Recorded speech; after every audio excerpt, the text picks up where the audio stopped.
Hey, what's going on, everybody? Got the old Mongo man and Honey.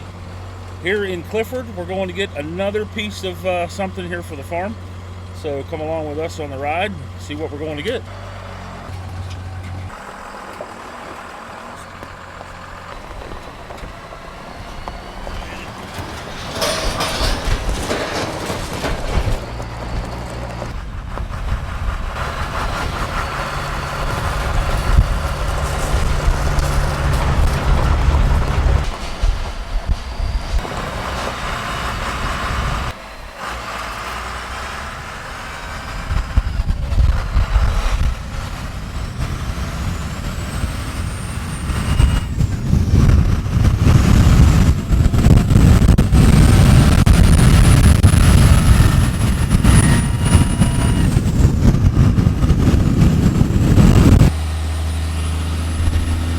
Those of you familiar with the channel will recognize this road. It's like right here, wasn't it? No, at this point we were going slow enough that I figured out the park brake worked.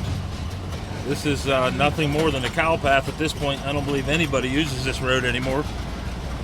KJ decided to come down this way because of where this vehicle is located and trying to get that 30-foot gooseneck in there. Just clean it up. See him.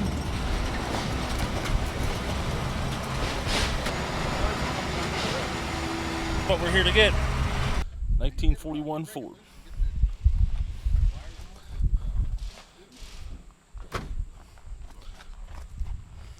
Tudor. This one belonged to Pappy.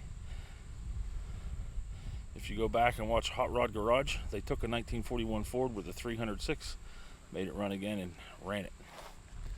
So how do the people run? How do the people run?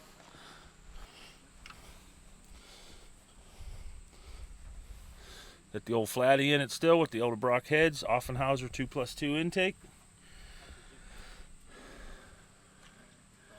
Gonna add this one to the fleet. Let's get it loaded.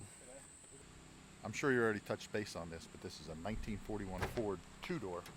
Last car before the war. They didn't make any cars between 41 and 46, I believe, right, Kendall? You have a 46? I have a 46 business car too. So this is the last car before World War II. My father picked it up as a anniversary gift from my mother, or our mother, I should say, back in the late 70s. This was my father's first real restoration. I was with him throughout. You know, I was a 10-year-old kid, 13-year-old kid. I don't know how old I was, but this was the first Ford he restored, and led him to restore a couple more. Kendall has the other one. Lots of fond memories from this car. So I was a little kid. Lots of welding, lots of patching on it. It's back when he brazed patch panels in, using brass. MIG was not a thing back then. So that was a torch and brass, a lot of lead I think he used in this car, but nice car. He gave it to me years ago. It was in his garage. He sold the house. I had to get it out. I brought it here. It sat in my garage for a while. I needed the room. I drug it outside. It's been sitting outside for a few years. So Kendall showed some interest in it, and I offered it up to him, and he graciously is going to take it. That's about it. I mean, you see what it is. So two-door, does that mean it has two doors, or what does two-door mean? Two-door. T-U-D-O-R. Tudor. Tudor means it has two doors. It's a what would we call it? So the Tudor body style was the two-door with the full back. It's not a businessman's coupe, it's not a coupe. It has the full back seat, and it comes all the way to the back. Essentially, this is, I would say, very close to one of the first SUVs. Not that it was an SUV, but...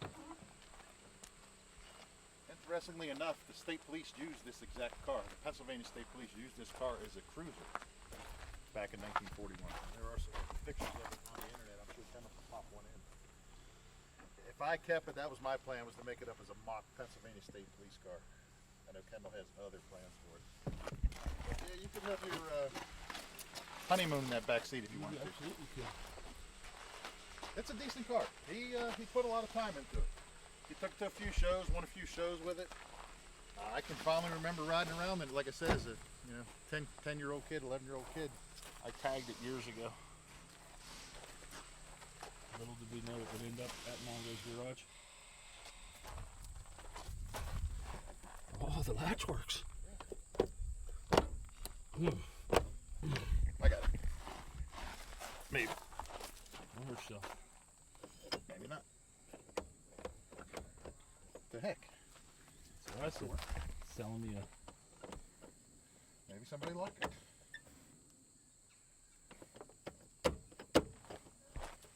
defunct car here, Rodney. Oh, that hurt. But you can see that was a lacquer paint job back in the day. There was no enamel. Nope. Single stage lacquer, and it was not clear coated. It was not. I did buff this out a couple years back, and you know that lacquer, it'll come back pretty good. But the problem with it is, it's so hard it doesn't want to stay on anything. It doesn't have a lot of flex to it. And it cracks.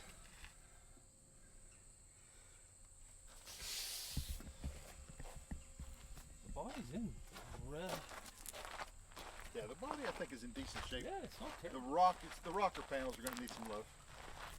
I can remember patching those. That was one of my memories I have of him making patches for those. Maybe a week. Rodney says if you break it free, it probably will run. I believe it will.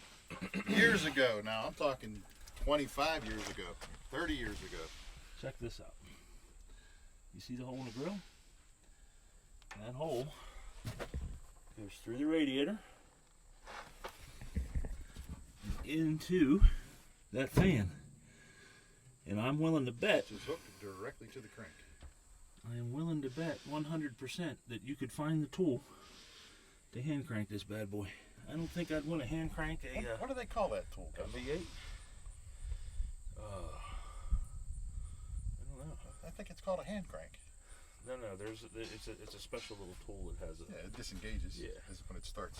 So anyway, this engine, like I said, 30 to 35 years ago, I went through it and shined it up and had all that aluminum looking nice. You think it was 30 years ago? It was. I was in the process of switching it over to 12 volt. You can see I've got to get a little GM in the Ford house here. I had the carburetors rebuilt, just never finished it. Just kind of another project that got pushed to the side and has sat. So I'm glad Kendall's taking it. I'm interested to see what he's going to do with it. Certainly am. I ran into a bunch of rocks. All right, everybody, we're going to get this thing loaded up and see what else Rodney's got going on here. Head back to our place because we have plenty of work to do. Lord knows that.